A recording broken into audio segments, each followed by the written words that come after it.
राधे कृष्णा। जय बोलो सीता रामचंद्र भगवान की जय। श्री राम जय राम, जय जय राम। श्री राम जय राम, जय जय राम। जय बोलो सीता रामचंद्र भगवान की जय। जय बोलो राष्ट्र गुरु समर्थ रामदास स्वामी की जय। जय बोलो स्वराज्य सिंहासनाधिपति छत्रपति शिवाजी महाराज राजे की जय। जय हिंद, भारत माता की जय। समर्थ ராமதாசருடைய சரித்திரம் ரொம்ப அழகான வைபவங்கள். நம்ம நிறைய பார்த்தோம், 360 நாளா பார்த்துட்டு இருக்கோம். ஒரு மரம் இருக்கு வச்சுக்கோங்களேன், அந்த மரத்தினுடைய பயன்களை பொறுத்து அந்த மரத்திற்கான மரியாதை. இப்ப சில மரங்கள்லாம் உண்டு, அந்த மரங்களுடைய பூக்கள் இலைகள் இதுக்கெல்லாம் ஒரு பெரிய விலையெல்லாம் கிடையாது. உதாரணத்துக்கு தேக்கு மரம், அந்த தேக்கு மரத்தினுடைய பூ இலைகள் அப்புறமா கிளைகள் இதெல்லாம் பெருசா பார்க்க மாட்டேன். கிளையை கழிச்சுட்டே இருப்பா. சிங்கிள் மரமா நல்ல தடி மரமா நல்ல ஒசரமா வளரணும், அதுதான் அதனுடைய லட்சியம். சில மரங்கள் அதனுடைய பூ காய் பழம் கிளை எல்லாத்துக்குமே ஒரு மரியாதை உண்டு. உதாரணத்துக்கு மாமரம், அதனுடைய அடிமரங்கள், அதோட அடிமரம் ஏதாவது பழைய மரம் இருக்குன்னா வைரம்பாஞ்சி மரம்னா அதையும் வெட்டி உபயோகப்படுத்துவார்கள். அதனுடைய மாம்பூ மாம்பிஞ்சு மாங்காய் மாம்பழம் மாவிலை எல்லாத்துக்கும் அதுக்கு ஒரு விலை உண்டு. ஸோ சில குருமார்கள் இந்த மாமரம் போல வச்சுக்கோங்களேன், அவர்களுக்கு இப்படி ஒரு இது இருக்கும். சமர்த்த ராமதாசர் அந்த மாதிரி ஒரு மாமரம் மாதிரி வச்சுக்கலாமா. போன இதுல ஆலம் விழுது அப்படின்னு சொல்லிட்டு இருந்தேன், ஏரியல் ரூட் அப்படின்னு பேர் இருக்கு இங்கிலீஷ்ல. இந்த மாமரத்துக்கு சில பேர் மாம்பூக்கு ஒரு மரியாதை உண்டு, மாவிலைக்கு ஒரு மரியாதை உண்டு, மாங்காய்க்கு ஒரு மரியாதை உண்டு, மாவடுக்கு உண்டு, மாம்பழத்துக்கு உண்டு, திரும்பி மாங்கொட்டைக்கு ஒன்று உண்டு. ரைட். சில சிஷ்யர்கள் மாம்பழம் போல, சில சிஷ்யர்கள் மாங்காய் போல, சில சிஷ்யர்கள் மாவடு போல, சில சிஷ்யர்கள் மாவிலைகள் போல, சில சிஷ்யர்கள் மாமரத்தின் பட்டை போல. ஒவ்வொருத்தருக்கும் ஒரு பிரயோஜனம் அந்த குருவாலே கிடைக்கிறது. இந்த பிரயோஜனங்கள்னாலே குருவுக்கு ஒரு மரியாதையும் கிடைக்கிறது. இப்ப சுவாமி ஆளவந்தார் எடுத்துட்டு வச்சுக்கோங்களேன், முக்கியமா ராமானுஜருடைய குரு அப்படின்னு ஒரு பெரிய மரியாதை இருக்கு. இப்ப வடுக நம்பி முதலி ஆண்டான் எம்பார் கோவிந்தர் இவர்களுக்கெல்லாம் ராமானுஜருடைய சிஷ்யர்கள் அப்படின்னு மரியாதை. இப்படி ரெண்டுமே உண்டு, குருவாலே மரியாதை சிஷ்யர்களாலே மரியாதை அப்படின்னு பலவிதமா உண்டு. சமர்த்த ராமதாசருக்கு நிறைய சிஷ்யர்கள் நம்ம பார்த்தோம் இல்லையா, ஒவ்வொருத்தரையா ஒவ்வொரு விதமா பார்த்தோம். ஆண்கள் பெண்கள் எல்லாரும் உண்டு. கல்யாண் சுவாமி சமர்த்த ராமதாசருடைய கடைசி பயணத்தின் பொழுது அருகே இல்லை என்று கேட்டால் அவர் டோம்காவ் அங்க அனுப்பிட்டார் அப்படின்னு பார்த்தோம். கல்யாண் சுவாமி அவ்வளவு தூரம் நல்ல குரு தியானம் பண்ணக்கூடிய ஒருத்தர். அதாவது அந்த குரு மேல அபரிமிதமான நம்பிக்கை மரியாதை. முக்கியமா நிறைய பேருக்கு குரு மேல மரியாதை இருக்கும், குரு மேல பக்தி இருக்கும், எல்லாம் இருக்கும். குருவினுடைய வார்த்தைகளை சரியா புரிஞ்சுக்கிறதுன்றது தான் ரொம்ப முக்கியமான விஷயம். இப்ப உபன்யாசத்துல நான் பல விஷயங்கள் சொல்லுவேன். சில விஷயங்கள் அவரவர்களுக்கா இருக்கும், சில விஷயங்கள் இப்படி இருக்கக்கூடாது, அவ்வளவுதான். அதுக்கு மேல டென்ஷன் ஆகி அதுக்கு மேல புலம்பி நான் இப்படி ஆயிட்டேனோ நான் அப்படி ஆயிட்டேனோ நான் பொறுப்பு நான் பக்குவப்படலையோ, இது நிஜமாவே போரிங்க.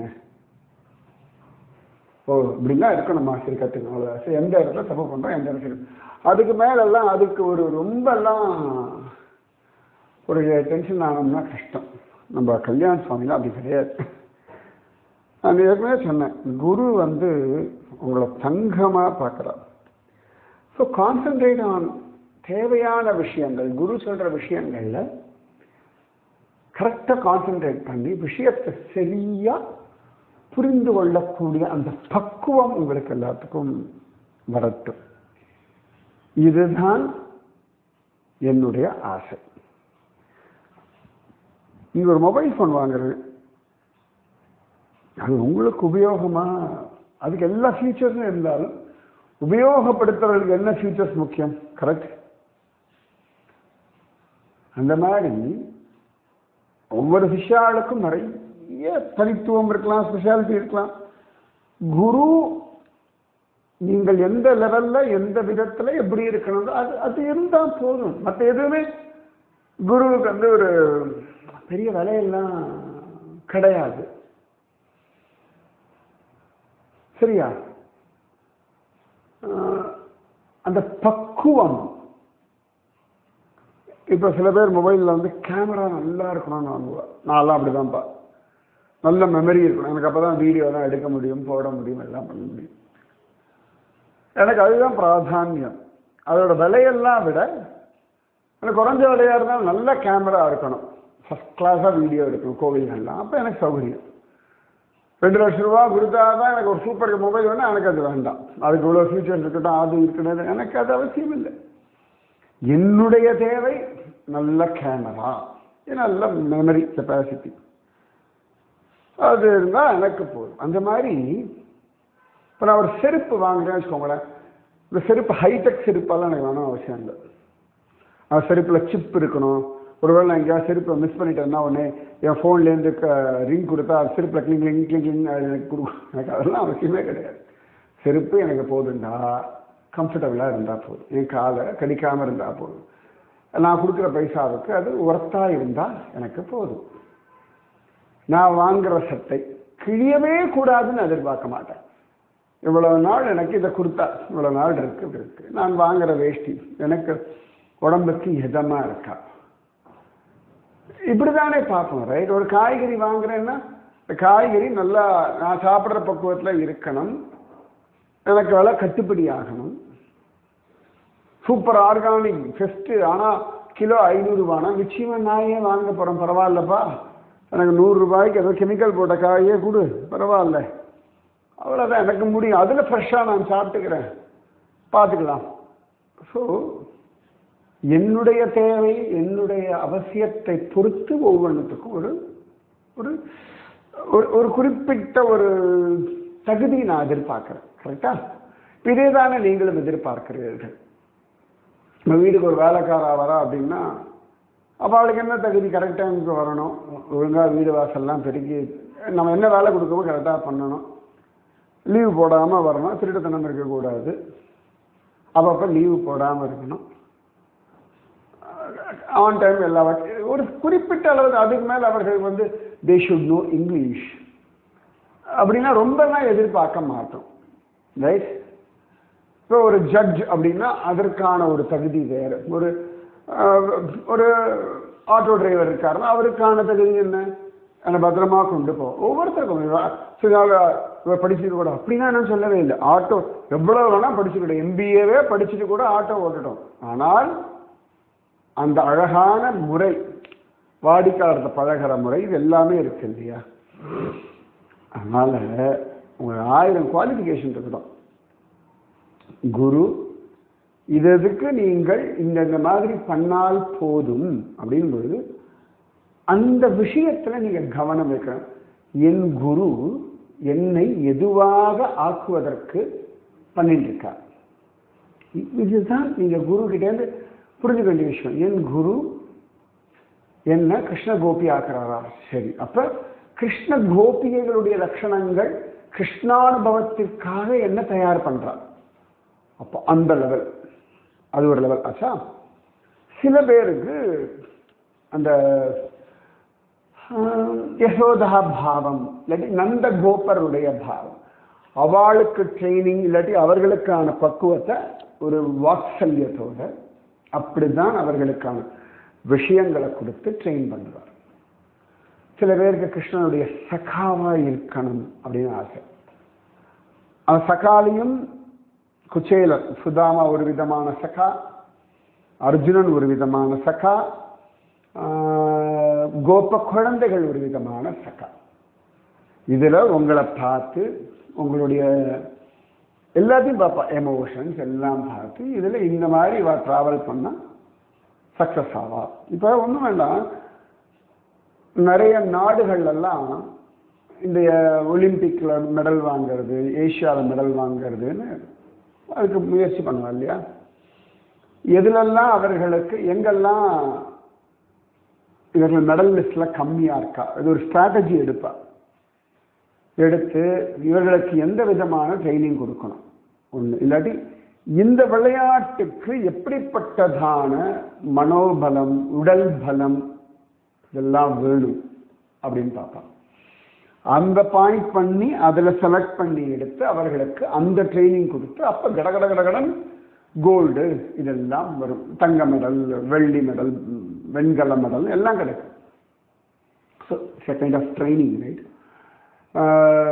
சில சந்தர்ப்பங்களில் நீங்கள் நிறைய கார்பரேட் கம்பெனிஸ் இதெல்லாம் பார்க்கலாம். ஃப்ரெஷர்ஸ் எடுப்பா கேம்பஸ் இன்டர்வியூன்னு சொல்லிட்டு காலேஜ்லேயே போய் செலக்ட் பண்ணுவாள். எதுக்குன்னா முடிச்சுட்டு வரும்போது தங்களுக்கு ஏற்றார்கள் போல அவர்களுக்கு ட்ரைனிங் கொடுப்பா. ஒரு வருஷம் ட்ரைனிங், அப்புறம் 6 மாதம் அப்ரண்டிஸ் அப்படிலாம் கொடுத்து இந்த 1.5 வருஷம் நீ எல்லாம் சொல்லி கொடுப்போம். அட்லீஸ்ட் ஒரு 2 வருஷமாவது எங்களோட நீ வேலை பண்ணேன்னா அவ்வளோ தூரம் உனக்கு எல்லா ட்ரைனிங் எங்களுக்கு ஏற்ற மாதிரி உனக்கு ட்ரைனிங் கொடுக்குறோம். நீ 2 வருஷம் எங்களோட வேலை பண்ணால் அதுக்கப்புறம் நீ எந்த வேலையை வேணால் மாறிக்கலாம் அப்படின்லாம் சொல்லி ட்ரைனிங், ஸ்பெஷல் ட்ரைனிங் கொடுப்பா. அதுக்கு தான் செலக்ட் பண்ணுவாள் யார் யாருக்கு எந்தெந்த ஃபீல்டில் எப்படி கொடுக்கலாம். குரு உங்களுடைய ஸ்ரத்தை, நம்பிக்கை, உற்சாகம், அப்புறமா உங்களுடைய பலம், பலகீனம் எல்லாம் பார்த்து, இதுக்கப்புறம் நிறைய ஃபேக்டர்ஸ் உண்டு, எல்லாத்தையும் நான் சொல்ல மாட்டேன். எல்லா ஃபேக்டர்ஸையும் பார்த்துட்டு சரி இவர்களுக்கு இந்த விதத்தில் இவர்களை பக்குவப்படுத்தினா இவர்களால் தெய்வீகத்தை ஜோரா உணர முடியும். நான் எப்பவும் சொல்ற மாதிரி தான், நாரதர் வால்மீகி ஆரம்பத்தில் அவருக்கு ஒரு கொள்ளக்காரனா இருக்கும்போது அவருக்கு பெரிய உபதேசம்ன்றதான் என்னன்னா பாவத்திலேயும் தப்பிக்கிறதுக்கு நாமஜம். இதை பேஸ் பண்ணி தான் வால்மீகி உபதேசம். துருவன் அவமானம், துக்கம், கோபம் அவனுக்கு அடைய வேண்டியது பகவான். ஸோ அவனுக்கு இன்னொரு விதமாக ட்ரைனிங் கொடுக்கிறார்.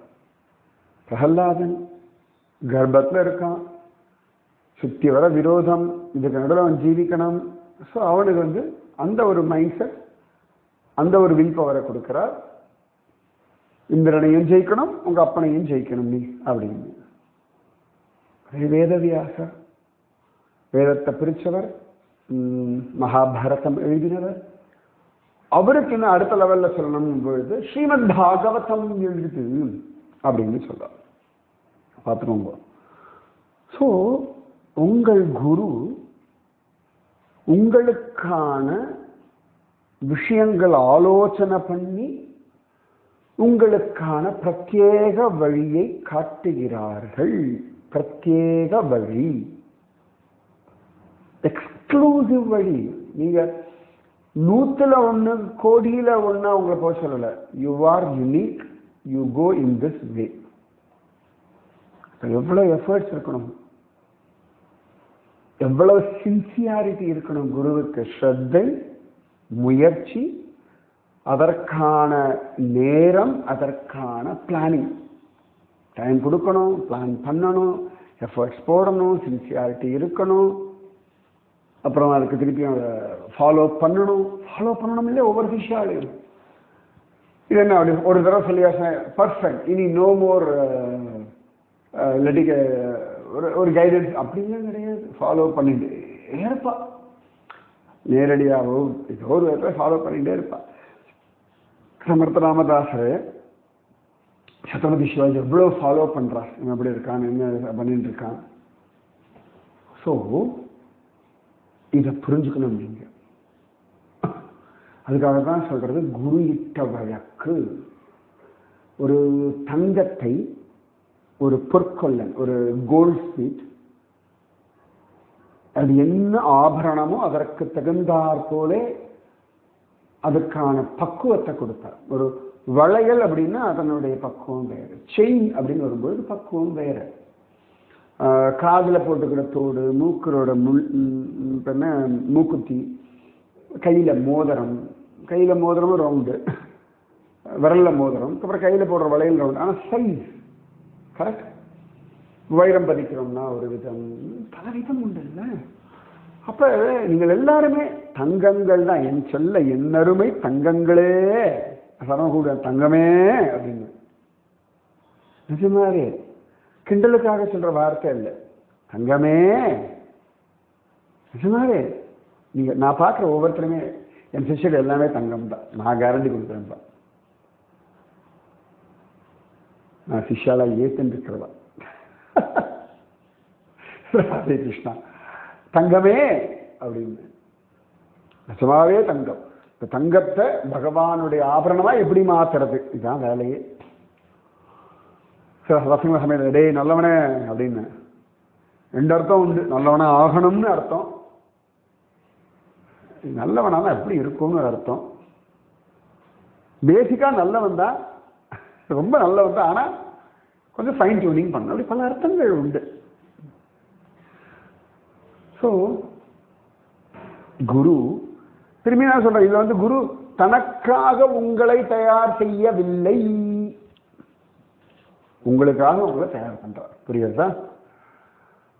என் குருஜி அம்மா எனக்காகத்தான் என்ன தயார் பண்ணான், தனக்காக தயார் பண்ணல. தனக்காக தயார் பண்ணா எனக்கு மாசம் இவ்வளவு பணம் கொடுக்கணும், இவ்வளவு தூரம் இதெல்லாம் உண்டு இல்லை, டிவிடெண்ட் அந்த மாதிரிலாம், அதெல்லாம் ஒண்ணுமே எந்த குரு கேட்குறா? இப்போ சில புஸ்தகம் எல்லாம் விற்றோம்னா ராயல்ட்டின்னு, அப்புறம் மியூசிக்ல எல்லாம் எப்பயோ போட்ட சினிமா பாட்டுக்கு இப்போ யாராவது வாசிச்சு அதில் பணம் சம்பாதிச்சு அதில் ஒரு பங்கு கொடுக்கணும் இப்படிலாம், அந்த மாதிரிலாம் எந்த குருவும் ராயல்ட்டி கேட்கலையே. ரைட்? ராயல்ட்டி கேட்டால் என்னத்தை கொடுப்பது? நீங்கள் உங்கள் சொத்தையே எழுதி கொடுத்து உங்களையே கொடுத்து நீங்கள் அடிமையாகவே இருந்து கொத்தடிமையாகவே இருந்தாலும் கூட, ஒரு ஜென்மாவில் எத்தனை கோடி ஜென்மா இருந்தாலும் கைமாறு ஒன்றும் காணகில்லான். நிகமாந்த மகாதேசிக சொல்ல, ஏற்றி மனத்து எழில் ஞான விளக்கை இருள் அனைத்தும் மாற்றினவருக்கு ஒரு கைமாறு மாயனும் காணகில்லான். பகவான் கூட அவர் கைமாறு பார்க்க முடியாது அப்படின்னு சொல்லி நிகமாந்த மகாதேசிக சொல்றார். அந்த குரு அவ்வளவு பெரிய, இது எல்லாமே நான் ஒரு அனுபவத்துல சொல்றேன், சரியா? அத்தனை தூரம் சிஷ்யனாக குருஜி அம்மானுக்கு பாடம் சொல்லி கொடுத்துருக்கார். ஓகே. சமர்த்த ராமதாசருடைய பெரிய சிஷ்யன் கல்யாண் சுவாமி அவ்வளவு தூரம் பக்குவப்படுது. அதனாலதான் அவர் அந்த ஒரு கொள்ளக்காரனை ஜோரா சரி பண்ணி தன் சிஷ்யனாக ஆக்கிக்கிறார்னு பார்த்தோம். சமர்த்த ராமதாசர் போல காம்பீரியம், ரொம்ப பொறுமை எல்லாம் உண்டு நம்ம கல்யாண் சுவாமிக்கு. ஒரு சந்தர்ப்பத்தில் ஒரு இடத்துல ஒரு நதி நீர் பக்கத்தில் உட்காந்துட்டு அவர் ஏதோ அமைதியாக உட்காந்துட்டு ஜபம் ஏதோ பண்ணிட்டு இருக்கார். அப்போ அந்த பக்கத்தில் இருக்கக்கூடிய ஒரு பொய்யான போலீஸ் சாதுன்னு வச்சுக்காங்களேன், போலீஸ் சாது வேஷம் போட்டு ஜனங்கள் நடுவில் நல்ல பெயரோடு வாழ்ந்துட்டு இருக்காங்க. அவனுக்கு என்னமோ ஒரு பொறாமை, ஐயோ இவர் வந்துட்டாருன்னா என்னுடைய இதெல்லாம் போயிடும், என்னமோ இவரை கொஞ்சம் வெறுப்பேற்றி இவரை கொஞ்சம் அவமானப்படுத்தினா எல்லாம் சரியாதுன்னு சொல்லிட்டு இவர் உட்காந்து ஏதோ தியானம் நாமஜபம் பண்ணும்போது வேகமாக ஓடி வந்து அவர் மடி மேலே ஏறி நிற்கிறான். 2 தொடை மேலே ஏறி அவர் தோலை பிடிச்சி நிற்கிறான். கல்யாண சுவாமி சிஷ்யர்களுக்கு செம்ம கோபம், கடுப்பாயிட்டு உடனே வந்து அவளுக்கு நல்ல தைரியம் உண்டு. சமர்த்த ராமதாச சம்பிரதாயத்தில் தைரியத்துக்கு குறவே கிடையாது. யாராக இருந்தாலும் நல்லவனா இருந்தால் நல்லவன், கெட்டவனா இருந்தால் கெட்டவனுக்கு கெட்டவன் வெளுத்து வாங்கி விட்டுருவா. சும்மா அசோக பாவம்னு சாதுவாலாம் இருக்க மாட்டா. ஒழுங்கா இருந்தா ஒழுங்கா நடந்துப்பா. திமிருத்தனக்காரனா அதை விட திமிருத்தனம் காட்டி அடக்கிடுவா. Yes, it's a rule. It's a rule. நீங்க திமிரா நடந்துட்டா அதை விட உங்க குருவுக்கு திமிரா நடந்துக்க தெரியும். நீங்க ஒரு ஒளிச்சு மறைச்சோன்னா அதை விட ஒளிச்சு மறைக்க குருவுக்கு தெரியும். ஒண்ணு, குருஜி நான் இதான் ஒளிச்சு மறைச்சிட்டேன்னா, குருஜி நான் தான் திமிரா இருந்தோம் ஒத்த வாங்குவேன். யாராவது அப்படி மெசேஜ் சொன்னா அப்படி ஆகக்கூடாது, நடக்கக்கூடாதுன்றதுக்காக சொல்றேன். புரிஞ்சுக்கோங்க.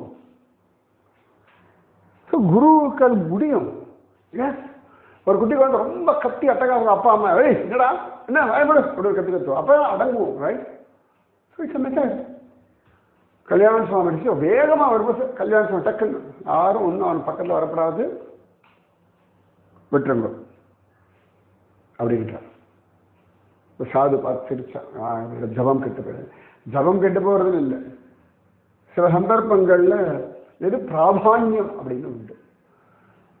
இந்த சில பேர் வந்து சந்தியாவந்தனம் பண்ணுவா, அதான் ஜபிப்பா, கூடவே எல்லாரும் கூட எல்லா வீட்டில் இருக்க எல்லாத்தையும் பார்த்து பேசிட்டு இருப்பா. அது மாதிரி இல்லை இது.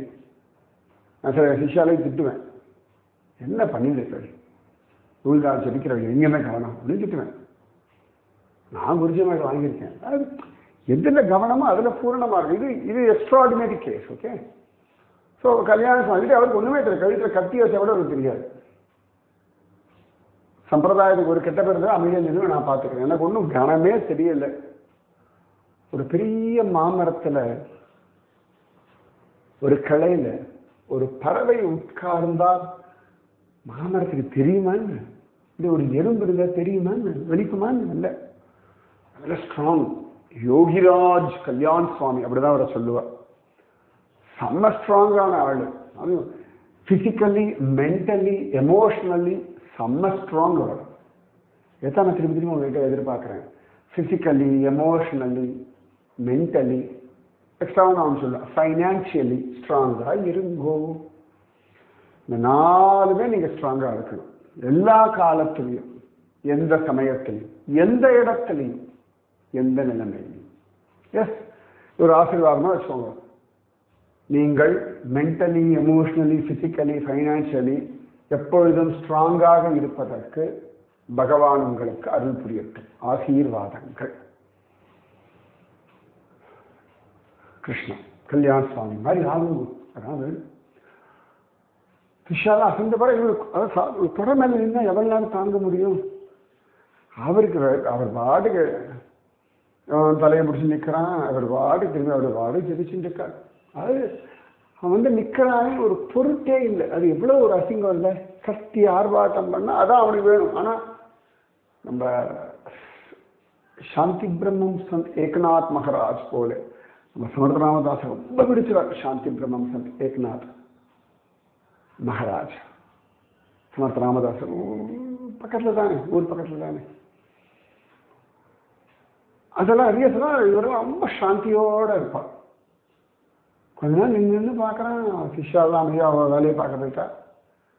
இவனுக்கு ஒரு வேலையே இல்லை. இந்த போலீஸ் ஆகுது பார்த்தா சி அவ்வளோ பெரியவர் இவர். அவள் டக்குன்னு கீழே இறங்கினான். ஒரு காலில் விழுந்தான், மன்னிப்பு கேட்டான். அது கோர்கண்டா எல்லாம் முடிச்சார். என்ன பிரச்சனை? யாருக்கு நீ ஒன்று நிரூபணம் பண்ணணும்? இந்த உலகம் கொண்டாடினா நீ பெரிய ஆளா? பாரு, இவ்வளோ பேர் கொண்டாடுறா அப்படின்னு உனக்கு தான் ஆயிரம் பயம் வருது. அப்புறம் என்னத்தை பெரிய உலகம் கொண்டாடி என்ன பிரயோஜனம்? நிறைய பேர் உலகம் கொண்டாடினா தைரியம் இருக்கும். அது யாராவது போட்டிக்கு வந்துட்டோம்னா பயம் வந்துடும். அப்புறம் என்னத்த இல்லை உங்களுக்கு உங்கள் ஆஃபீஸில் யாராவது ஒரு ப்ரமோஷன் கிடச்சிருக்கு, யாராவது புதுசாக ஒன்றும் டென்ஷன் ஆகக்கூடாது.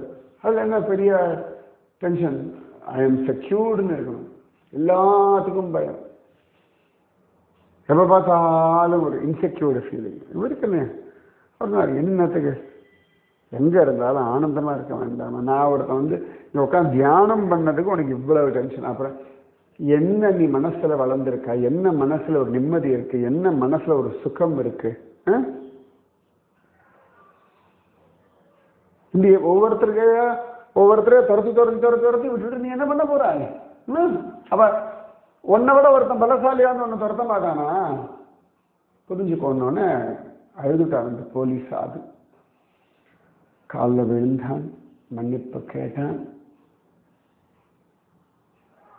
வாஸ்தவம் தான், ஊரெல்லாம் பேரெல்லாம் இருக்கு சாதுதான, மனசுல சமாதானம் இல்லை. சிரிச்சா யோகிராஜ். பாரு, நீ ஊர் உலகத்துல நடிச்சுன்னா உனக்கு எப்படி சமாதானம் இருக்கு? நீ உண்மையாக அதுவாக இருந்தா மட்டும்தான் உனக்கு சமாதானம். வாஸ்தவம் தான்.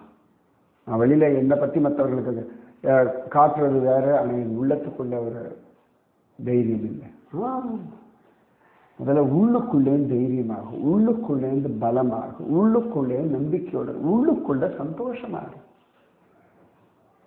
அப்புறம் எதுக்கு அப்படின்னு அழகாக அமைதியாகி ஒரு கூடவே இருந்து ஜபிச்சு அவனையும் தன் சிஷ்யனா மாத்திட்டார்.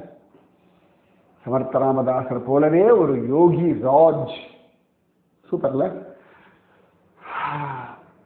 உங்களுக்குள்ளேயும் நீங்க வெளியில உங்களை பத்தி ஒரு இமேஜ் கிரியேட் பண்றதுக்கு ரொம்ப பிரயத்தனப்படுறது என்ன அவசியம் இருக்கு? உள்ளுக்குள்ளேருந்து ஸ்ட்ராங் ஆகுங்க, உள்ளுக்குள்ளேருந்து நம்பிக்கையோட இருக்கும், உள்ளுக்குள்ளே தைரியமா இருக்கும், உள்ளுக்குள்ளே சமாதானமா இருக்கும், உள்ளுக்குள்ளே திருப்தியா இருக்கும், உள்ளுக்குள்ளே சந்தோஷமா இருக்கும். அப்ப தானா வெளிப்படும். நீங்க ஒரு பொய்யான ஒரு பிம்பத்தை நீங்களே உருவாக்கினா அதை மெயின்டைன் பண்றது ரொம்ப கஷ்டம். அது உடஞ்சிருமோன்னு பயமா இருக்கும். பல இடங்கள்ல உங்களை இதுதான் பயமுறுத்துறது. நீங்கள் நீங்களாக உங்களை புரிஞ்சுட்டா தான் சந்தோஷம். புரிகிறதா? புரிஞ்சுக்கோங்க. ராதே கிருஷ்ணா. ஸ்ரீராம ஜய ராம ஜய ஜய ராம. ஸ்ரீராம ஜய ராம ஜய ஜய ராம. ஜெய போலோ சீதா ராமச்சந்திர भगवान की जय. जय बोलो राष्ट्र गुरु समर्थ रामदास स्वामी की जय. जय बोलो योगीराज कल्याण स्वामी की जय. जय बोलो वीर धीर शूर आंजनेय स्वामी की जय. जय बोलो स्वराज्य सिंहासनाधिपति छत्रपति शिवाजी महाराज राजे की जय. जय हिंद. भारत माता की जय. राधे कृष्ण.